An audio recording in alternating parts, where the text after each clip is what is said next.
For Creamer Media's Polity, I'm Shannon de Rehove. Professor Stephen Friedman joins me to discuss his latest book, Race, Class and Power, about the life, writing and ideas of anti-apartheid activist Harold Wolpe. What do you think was Harold Wolpe's main intellectual contribution to the anti-apartheid struggle? Well, the irony is that Harold Wolpe spent his life trying to contribute to the ANC and the South African Communist Party, who throughout his life ignored him. But his great contribution was the influence he had on young university-based people who were very unhappy with apartheid, who felt that apartheid wasn't just the fault of Afrikaners, it was the fault of all whites. And a lot of what Wolpe and others were writing spoke to those people, and many of those people who were influenced by Wolpe's writings went on to become trade unionists, went on to become activists. Some of them went into politics. Some of them, ironically, landed up in the governments of the very movements which had ignored him. So I think that the irony is that he had no influence at all, or very little influence, on the organizations he was loyal to. But he had a huge influence on many others, which helped to change this country. You have said that although your book is something of a biography of Harold Wolpe, it is not a life story. Rather, its fundamental concern is with the ideas and their political consequences. Please elaborate on this. Yeah, look, we've had a lot of biographies in this country. I mean, right at the beginning of the book, I list those I can think of, and it's quite a long list.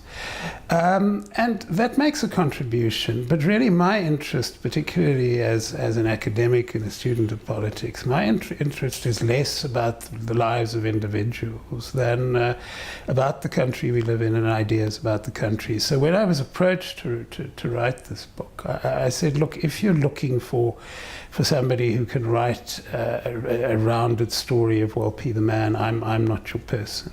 But if you're looking for somebody who can take Wolpe's political involvement and his work as a means of talking about some of the things that are important in this country, then that's what I will do. And it's for others to judge whether I achieved it, but that's certainly what I was trying to do.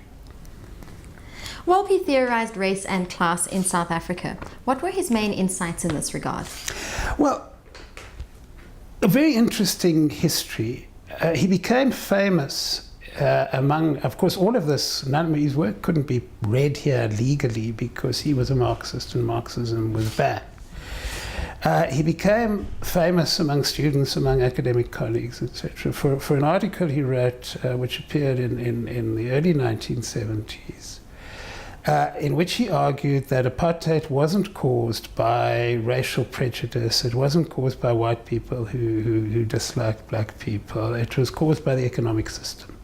The economic system needed apartheid because that was the only way you could keep cheap labor going. And I argue in the book that that was a very important contribution in the sense that he pointed to something which struck a real chord with a lot of young people at the time, with the idea that many of the people in the private, in business, in the professions who claimed to have nothing to do with apartheid actually benefited from the system, and they actually had power and they could have changed the system if they wanted to, and they chose not to. That was a very important contribution. But I think, as even Wolpe himself acknowledged in his later life, and most of his colleagues acknowledge, the original analysis was not accurate. The original analysis got a lot of things wrong. It was too extreme. It didn't take account of how important race is in this country. It implied that you could do nothing to change the system, whereas there's a lot you could do to change the system. And the great development of Harold Wolpe's work is that later on, in the 1980s, he began to write articles which were in effect replying to what he'd said earlier. And the article said, no, race is very important in this country. Yes, you can change this country by engaging in politics in various ways, etc. So I think that the initial contribution of saying, look, if you're in business and you're in the professions, you are still a powerful person who could change things. I think that was a tremendously important contribution. But interestingly, his great contribution was in work which really moved in a different direction to the work he'd become famous for. Please elaborate on some of the ways that Wolpe's ideas still have relevance in present-day South Africa. Look, I think the most important, I do argue in the book, look, I think first of all he had ideas on a number of issues, and he worked in the last years of his life almost exclusively on education policy. He went into that through an interesting process I describe in the book.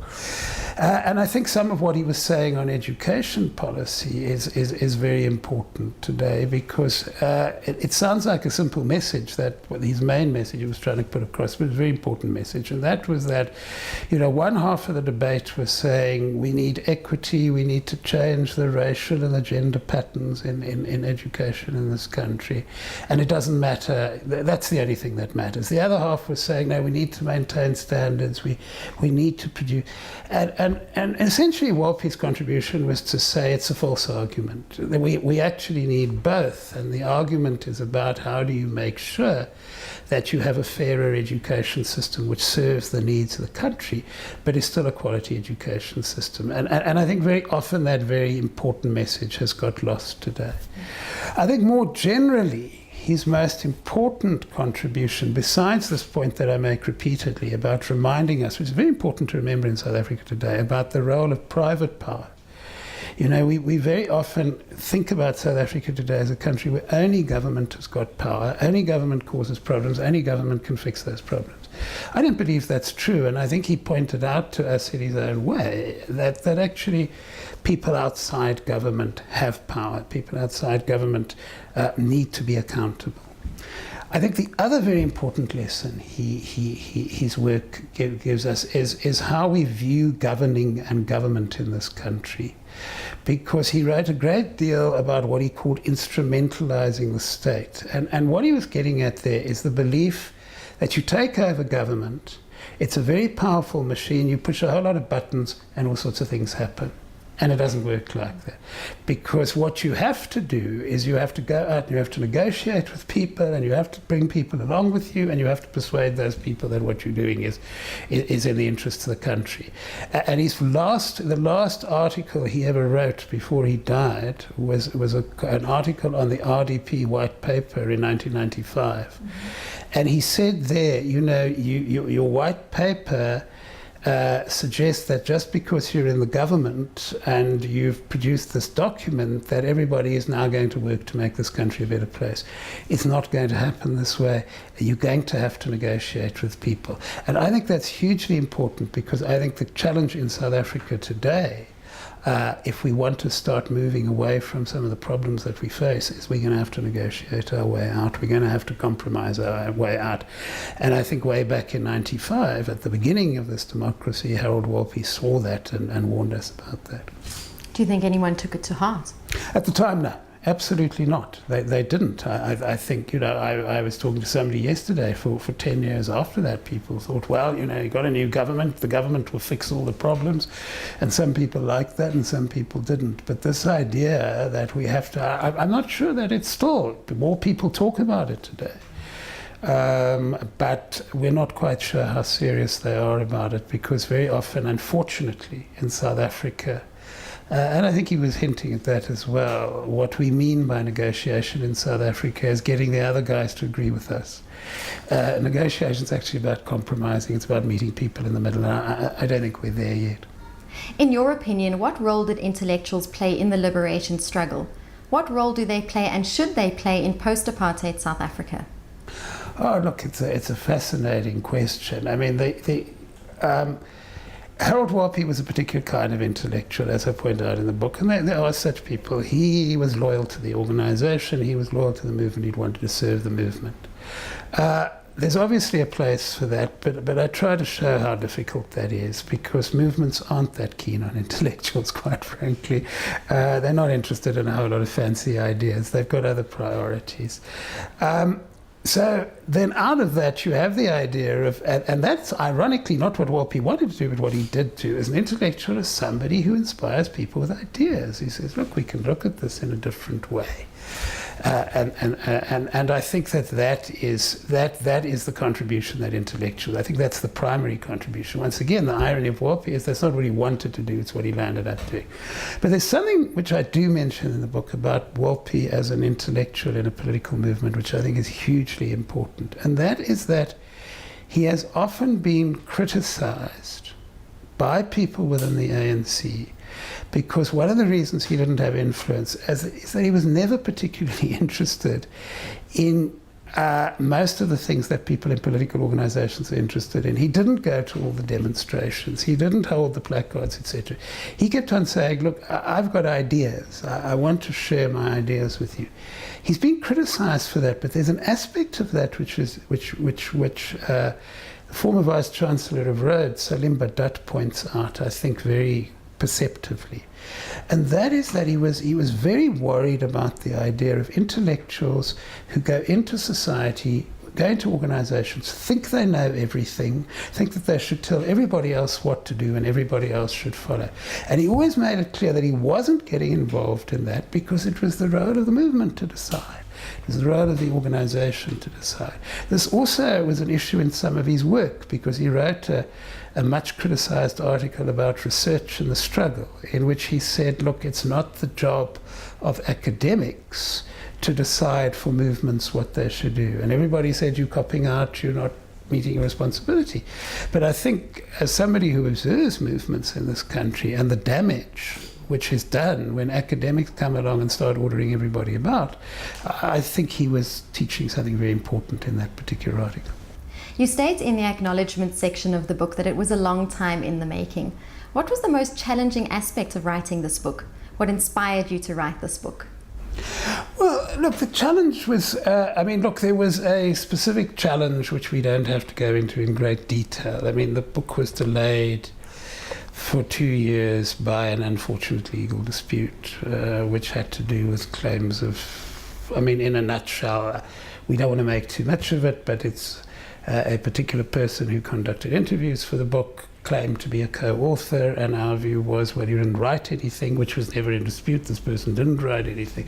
And unfortunately, for a variety of reasons, that dragged on for 2 years.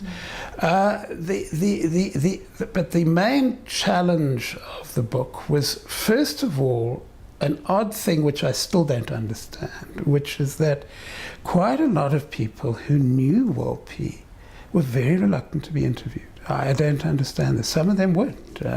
Some of them in the end didn't get interviewed. We didn't understand quite why that was the case. And the other one was, and I don't know to what extent the book succeeds, what I've tried to do in a lot of the book is to convey quite complicated theoretical arguments in a way which people who are not academics can understand. And that is a hugely difficult thing to do. What inspired me? Well, one has to be honest. As what happens with a lot of books, I was asked, I didn't wake up one morning and say, why don't I do a book on Harold Wolpe? But after I was asked, primarily by Salim Badat, who was a very important figure, who was my Vice-Chancellor at Rhodes, but had also known Wolpe very well, I said, look, this is an opportunity. It's an opportunity to use a group of people, not only Wolpe, but those who worked with him. And some of the ideas they put out there, which were hugely influential at one point, but have been largely forgotten, to use them to look at our society again and to say, look, what has this got to teach us? Because I think that one of the problems in this country on an intellectual level is that we have hugely short memories. We don't talk about things that happened 10 years ago, let alone, as is the case here, things that happened 45 years ago. And we lose as a result of that. As I try to show, some of the ideas which were floated then are totally outdated. Some of them will quite clearly wrong. They didn't get the country right. But they stimulate us to think about these things in different ways. I think the other thing which I became quite interested in, which may be controversial with some of my colleagues, is one of the great battles at that time, which Wolpe was very involved in, which is still going on in the society today. We're a very polarized society, was a debate between the Marxists and the liberals. And the Marxists and the liberals went to every academic conference, etc., and they tore each other's hair out, and Wolpe was one of the chief hitmen of the Marxists. They were very...